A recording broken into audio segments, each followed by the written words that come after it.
വിസയ്ക്കും മറ്റൊക്കെ വന്നു കഴിഞ്ഞാൽ ഇങ്ങനത്തുള്ള കൃഷി സ്ഥലങ്ങളിലാണ് നമുക്ക് ജോലി മറ്റുള്ളതൊക്കെ കിട്ടും. ഇവിടെ മിനിമം വേതനമായിട്ട് 35 യൂറോ ആണ് ഒരു ദിവസത്തെ കൂലി കൃഷി സ്ഥലങ്ങളിൽ ജോലി ചെയ്താൽ. ഞാൻ പറഞ്ഞില്ലേ അന്ന് എനിക്ക് സ്പെയിനിലേക്കും നോർവേയിലേക്കും വെച്ചിട്ട് റിജക്ഷൻ വന്ന കാര്യം. അതെന്ന് വെച്ച് കഴിഞ്ഞാൽ നമ്മൾ ഓരോ വിസ ഏജൻസികളും പല തരത്തിലാണ് നമ്മുടെ അടുത്ത് സംസാരിക്കുക.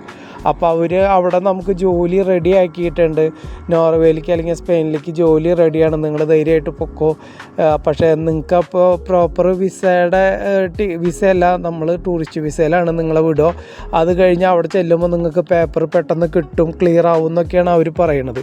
പക്ഷേ ഇവിടെ ഗ്രീസിലൊക്കെ ഞാൻ വന്നപ്പോൾ ഒരുപാട് പേരെ കണ്ടു, മലയാളികളല്ല, ഈ പഞ്ചാബിൽ നിന്നൊക്കെ 12 ലക്ഷം 8 ലക്ഷമൊക്കെ കൊടുത്ത് ഇവിടെ വന്ന ആൾക്കാരുണ്ട്.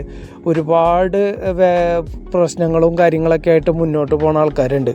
അപ്പോൾ നിങ്ങൾ ദൈവത്തെ ഓർത്ത് ഏജൻസികൾ പറയണ കാര്യങ്ങൾ അപ്പാടെ വിശ്വസിക്കാണ്ട് അറിവുള്ള ആരെങ്കിലും അടുത്തൊക്കെ ചോദിച്ചിട്ട് പൈസയും മറ്റുള്ള കാര്യങ്ങളൊക്കെ കൊടുക്കുന്നതായിരിക്കും നല്ലത്.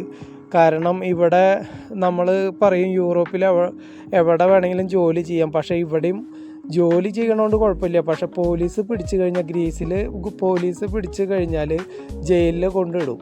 അല്ലാണ്ട് നമ്മൾ പറയണ അത്ര എളുപ്പമൊന്നുമല്ല ഇവിടെ ഒരു ജോലി കിട്ടാനായിട്ട്. ഫാക്ടറികളിലും ഒക്കെ ജോലി കിട്ടും, പക്ഷേ പരിമിതമായിട്ടാണ് നമ്മുടെ പേപ്പറുകളൊന്നും ഇല്ലാണ്ട് ജോലി കൊടുക്കണ സ്ഥലമുള്ളത്. അതേപോലെ തന്നെ പ്രോപ്പറായിട്ട് ഇതിലേക്കൊക്കെ ആൾക്കാരെടുക്കണ സമയമുണ്ട്. ആ സമയത്ത് നമ്മൾ കൊടുക്കുകയാണെന്നുണ്ടെങ്കിൽ കിട്ടും. അതിന് നമ്മൾ പരമാവധി ആൾക്കാർ എന്താണെന്നറിയില്ല, ഏതാണ് ഏജൻസിന്നോ എന്താണ് എങ്ങനെ എത്തിയെന്നൊന്നും ആരും പറഞ്ഞു കാണുന്നില്ല. ഞാനതുകൊണ്ടാണ് ഞാൻ വന്ന ഏജൻസിയുടെ കാര്യങ്ങൾ പറഞ്ഞത്. ആർക്കെങ്കിലും ഉപകാരപ്പെടുകയാണെങ്കിൽ അത് പരമാവധി ഷെയർ ചെയ്ത് മറ്റുള്ളവർക്ക് കൊടുക്കുക.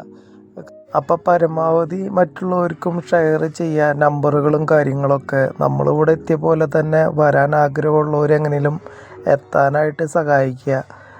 പിന്നെ നമ്മൾ ഒരുപാട് പേരുടെ ജീവിതങ്ങൾ ഇവിടെ വന്ന് വലിയ സെറ്റപ്പിൽ ജീവിക്കുന്ന ആൾക്കാരുടെ ജീവിതമാണ് കണ്ടിരിക്കുന്നത്. സാധാരണക്കാർ എന്നെപ്പോലെ ജീവിക്കുന്ന ആൾക്കാരുടെ ജീവിതം കണ്ടിട്ടില്ല. അപ്പോൾ അങ്ങനെ ഉള്ള ഒരുപാട് കാര്യങ്ങൾ കാണിക്കാനും പറയാനും ഉണ്ട്.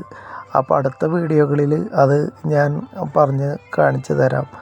അതായത് റിയലായിട്ട് ഇവിടെ എന്താണ് നടക്കുന്നത്. നമ്മളിപ്പോൾ നല്ല ക്വാളിഫിക്കേഷനിലും നല്ല സെറ്റപ്പിലും വരുന്ന ആൾക്കാർ, വേറൊരു നല്ല രീതിയിൽ ജീവിക്കുന്ന ആൾക്കാരുണ്ട്. അതേപോലെ ടൂറിസ്റ്റ് വിസയിൽ എങ്ങനെയെങ്കിലും യൂറോപ്പിൽ എത്താൻ വേണ്ടി വന്നിട്ട് കഷ്ടപ്പെടുന്ന ആൾക്കാർ ഒരുപാടുണ്ട്. അവരുടെ ജീവിതമാണ് സാധാരണക്കാരായ നമ്മൾ കാണേണ്ടത്. അല്ലെങ്കിൽ നമ്മൾ ഇതേപോലുള്ള ചതികളിലും കെണികളിലൊക്കെ പെടും. അപ്പോൾ അടുത്ത വീഡിയോയിൽ കാണാം. ബൈ.